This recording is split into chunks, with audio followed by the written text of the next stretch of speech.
Hey, I'm Ammon. This is Being in Time video number 24. Actually, this is the real Being in Time video 24. The previous one had called itself 24, but it was actually 23 and was just trying to front as bigger than it actually is.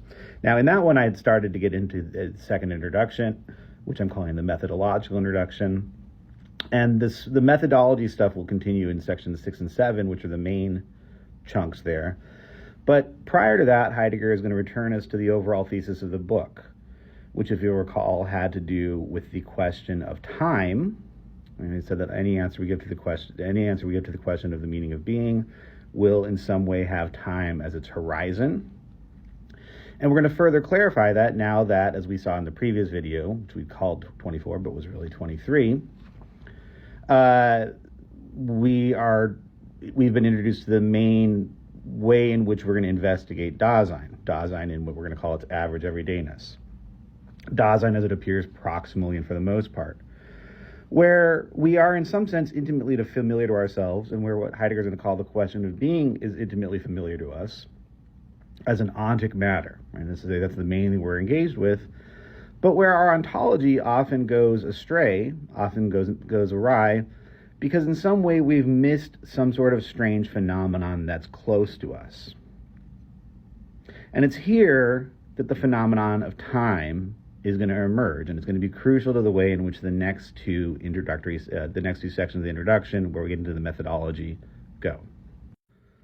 Now, since I recorded the last couple of videos, we've moved well and truly. We were in a sort of the more brilliant and beautiful moments of autumn earlier. We've moved well and truly into autumn now, and this later autumnal time is probably the perfect time to talk some about time.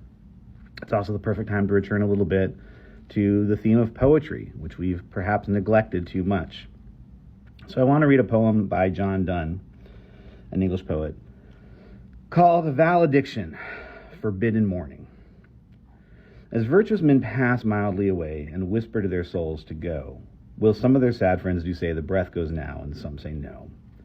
So let us melt and make no noise, no tear floods, no sigh tempests move, 'twere profanation of our joys to tell the laity our love. Moving of the earth brings harms and fears, men reckon what it did and meant, but trepidation of the spheres, though greater far, is innocent. Dull sublunary loves, love, whose soul is sense cannot admit absence, because it doth remove those things which elemented it. But we, by a love so much refined that ourselves know not what it is, enter assured of the mind, careless eyes, lips, and hands to miss. Our two souls, therefore, which are one, though I must go, endure not yet a breach, but an expansion. Like gold to airy thinness beat.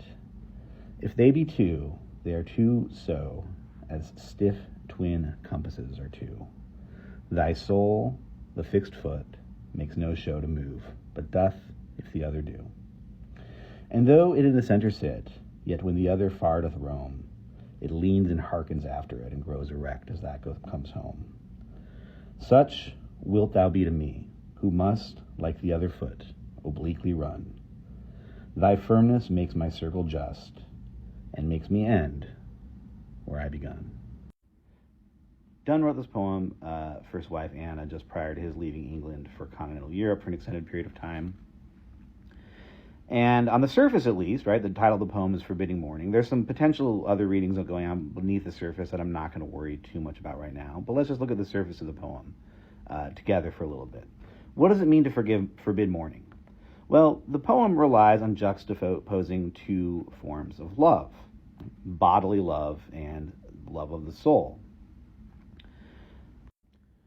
The core of that juxtaposition is in the transition between the two most important stanzas of the poem, probably. So the first one there, dull sublunary love's love, whose soul is sense, cannot admit absence, because it doth remove those things which elemented it. That's one stanza. And the next stanza, but we, by a love so much refined, that ourselves know not what it is, enter assured of the mind, careless eyes, lips, and hands to miss. Let's focus on that second stanza first. Ourselves know not what our love is. If you recall last week, I had mentioned this discussion of self-opacity, right? So How do we reflect on ourselves, and to what extent are we opaque to ourselves, as a core question that Heidegger is bringing into focus as he talks about Dasein and its average everydayness. But crucially here, Dunn, of course, is not. He's making an argument that, or he's making a claim that at least looks, let's say, somewhat more elitist, right? The love that he and his wife have for one another is not the common sort of love. We're going to come to that common sort of love in a second. It's much more refined, because although they don't know whence its bond is, it is interassured, right? It is in some way guaranteed by their two minds, right, rather than by their bodies. Let's go back to that previous stanza now. Let's look at that interesting word here. Dull sublunary loves. Sublunary, beneath the moon. Lovers whose love lies beneath the moon. Well, what the hell does that mean? Well, in traditional Aristotelian metaphysics, the line between bodies which changed and bodies which were eternal was the moon. So anything that's sublunary, anything that's beneath the moon, is subject to change, whereas anything that's superlunary is not subject to change. I told you in the previous video, and I hope you didn't forget, that souls are strangers on the earth, according to many poets. And this is relevant here. The claim seems to be, Dunn is picking this up not just from Aristotle, but also from Plato. And this is a tie between, let's say, Platonism and a certain form of Christianity, that the soul itself belongs to higher spheres than the rest of the earth. So consequently for Dunn, a love which is rooted in the soul is not based in elements which can be absented. It's based in elements which are always present to the lovers. Right? Therefore, even though they're far apart from one another, they will still be like two legs of a drafting compass, connected to one another in a way that each one moves with the rhythms and vibrations of the other.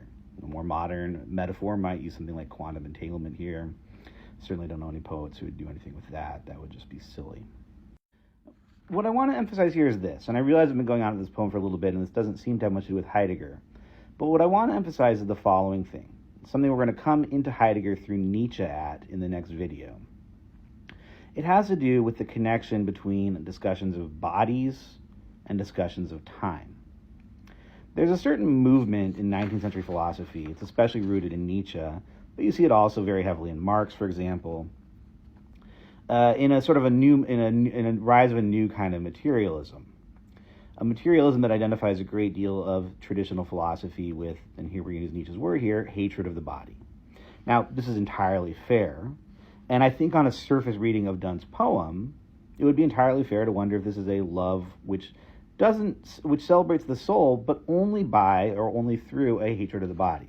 Now, to be fair, Dunn's not my favorite poet, but nonetheless, I don't think that's actually super fair to Dunn. I think when we look at what the compasses are up to, we don't even have to use modern ideas about stiffness to think that there's maybe a lot more going on here that remains bodily, even in our understanding of souls. Now, this line of inquiry into these questions around what, to use Nietzsche's term, hatred of the body implies is something that Heidegger's going to be very sympathetic with, and explicitly, not only with Nietzsche, but even, and perhaps more surprisingly, and he'll make this explicit in certain cases, with Marx and with Marx's reading of Hegel. And that's all certainly there, it's all certainly important, but the reason why I've spent so much time with this poem is the poem is raising a slightly different issue behind that. I think this issue is also Nietzsche and Marx, but since this is a series on Heidegger, I'm going to worry about it less in Nietzsche and Marx. What we're going to see is that this discussion of, let's say, something like the hatred of the body, and the reason why I've been focusing on this poem, is rooted for Heidegger, and this is going to be, I think, be true largely of dualism, in a broader tendency to have a hatred of time. That is to say, what is really being attacked here, arguably, is the changeability, is the potential for absence of certain kinds of loves. And it's going to be this prejudice towards omnipresence, towards that which cannot be lost, that which cannot be taken away, which for Heidegger is really going to root the ways in which we are inclined to ignore the phenomenon of time even though it structures us the most.